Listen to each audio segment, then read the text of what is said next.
I've been wearing foundation for as long as I can remember. I never owned a shadow palette, blush, or anything besides foundation and eyeliner. I was never a heavy makeup kind of person. But still, the idea of leaving the house without foundation felt unbearable. Ever since I was young, I tied my worth to my looks. And I believed that I had to look pretty in order to be desirable, which to me was an equivalent to being worthy. That required, as society taught me from a young age, putting makeup on. But while I understood its importance, a part of me always disliked makeup. In high school, most girls didn't really know how to apply foundation, and it often looked like dirt on their face. The ones who looked good spent hours in front of the mirror, using dozens of products to get it right. My sister was one of those girls. Half of my childhood was spent waiting for her to get ready. I remember changing clothes, washing my face, brushing my hair, and then wait and wait and wait. One time, I literally watched an entire movie while waiting for her to do her makeup. So I stuck to the bare minimum: foundation and eyeliner. I thought it was enough to look pretty. More importantly, it didn't cause anyone to lose their mind waiting for me. And honestly, based on how people responded to me, it was enough to be seen as pretty. But this label was never enough to make me confident, or feel worthy for that matter. I struggled with social anxiety and low self-esteem for most of my life. I developed an eating disorder that stayed with me for 15 years. Despite being pretty, I was sad, lonely, and self-destructive. The safety that I was craving had nothing to do with how I looked, but more with how I felt. No amount of makeup could hide the fact that I was uncomfortable, awkward, and hurting. What helped me heal was first deciding that I didn't want to be the self-sabotaging, awkward person anymore, that I was meant for more. So I went in. I dove into understanding myself, my trauma, and the impact it had on me. I learned how to rewrite my narrative, to heal my inner child, and give myself the safety I always needed. I became my own best friend, my biggest cheerleader. I went inwards instead of outwards. I focused solely on my mindset, not my face, and created the peace I was looking for so long in the world, in me. None of that worked, dealt even for a second, with changing how I physically looked.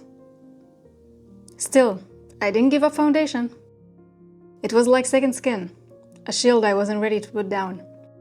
A tiny thread little Annabelle held onto to feel safe. She still wanted to be pretty. She still wanted to play by the rules. She still wanted to fit in. But as I got older, I cared less about fitting in, and more about living my own truth. I cared more about inner peace. And eventually, these 4 main things helped me tip the scale towards going foundationless. Number 1, going regularly to the gym. 2 years ago, I started going to the gym more consistently. I go in the morning after coffee and journaling, and I don't wash my face before that. Because if I do, I have to put cream on. And since I shower after the gym, it feels like a waste to apply anything before. So I just wash the sleep out of my eyes and brush my teeth. At first, I felt self-conscious about it. But after a while I realized, no one cares. I don't care what anyone else looks like, so why not extend that same courtesy to myself? Everyone's making weird faces anyway while lifting or running. No one's paying attention. People are more interested in what they're doing or how much they're lifting. Foundation didn't improve any of that. If anything, it made me more self-aware, especially when wiping off sweat. I also noticed that going barefaced didn't stop anyone from talking to me. Whether it was a simple, "Are you done with that machine?" or "Hey, how are you today?" It didn't make a difference. Number 2, rediscovering my love for nature. I've always loved nature. My dad used to take us on epic mountain trips. We'd go mushroom picking after the rain and wander through the forest. But I didn't truly discover hiking until my partner took me on my first hike 3 years ago. I instantly fell in love.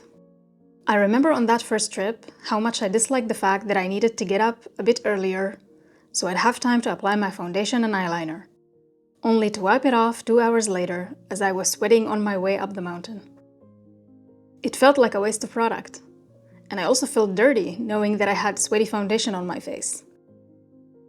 I wanted the sun to be able to reach my face uninterrupted, to be able to pour water on my head to cool myself down without worrying about how I looked afterwards. I wanted to feel raw, unfiltered, part of the earth. I wanted to be spontaneous, myself. Number 3, not being disappointed by how I look when I wake up. My face has pores, and sometimes I get dark circles below my eyes when I'm really tired. Sometimes I have some redness on my nose and cheeks. I don't see any of that when I have foundation on. I hated the fact that when I washed the makeup off, I saw a different skin, a different face, and I didn't want to like myself less because of that. And so, I decided that I wanted to get used to me, with all my imperfections, not to some version of me that doesn't really exist. And I let it go. At the end of the day, it's all about what we're used to seeing, a habit. I can choose whether I want to normalize looking at a foundation-covered face or a foundationless face. I choose to see the same person regardless when I look in the mirror. And instead of examining my face to see what needs hiding, I look myself in the eyes, checking in with how I'm feeling. Number 4, all the people that I admire have other priorities than being pretty. This one was the biggest contributor for me going foundationless. It started with Ava Zubek.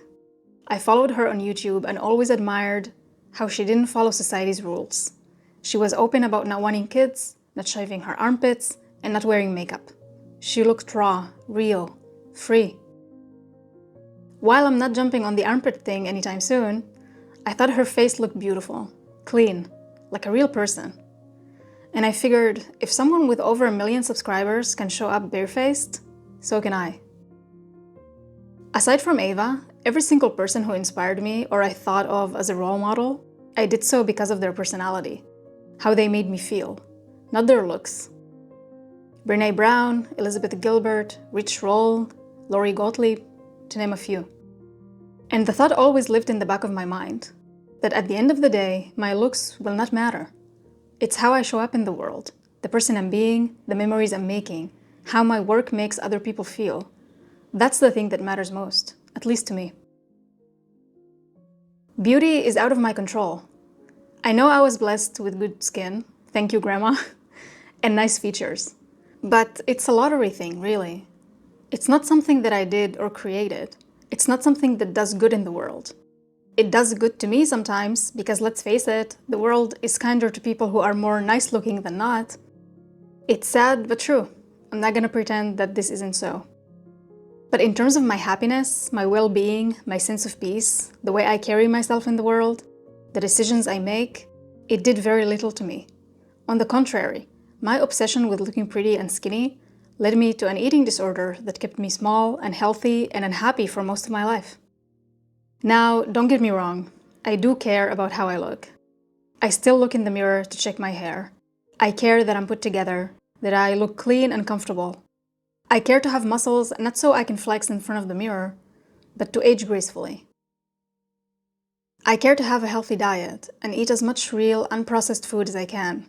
Not to make my skin clear, even though that's a great bonus, but to feel good, to be strong, to be able to move my body however I want to. All the things that I care to have, I make happen through hard work, not quick fixes, because I know that this is it. This is not a dress rehearsal, it's my life. It's the only one I have, and I want to make the most of it. I want to live it the best I can. And what better way to do that than by spending less time focusing on my face and more time taking care of my mind and body, becoming someone so at peace with herself that she's able to put something good out into the world. Thank you for listening, for watching. I hope this gave you the nudge that you needed. If you're thinking of going barefaced, trust me, it will only add to your life, not take away from it. And if you're worried about what people might think, ask yourself, do you even want people in your life who care whether or not you have makeup on? If you decide to do it, write me. I would love to hear from you. And if you need more time, that's okay.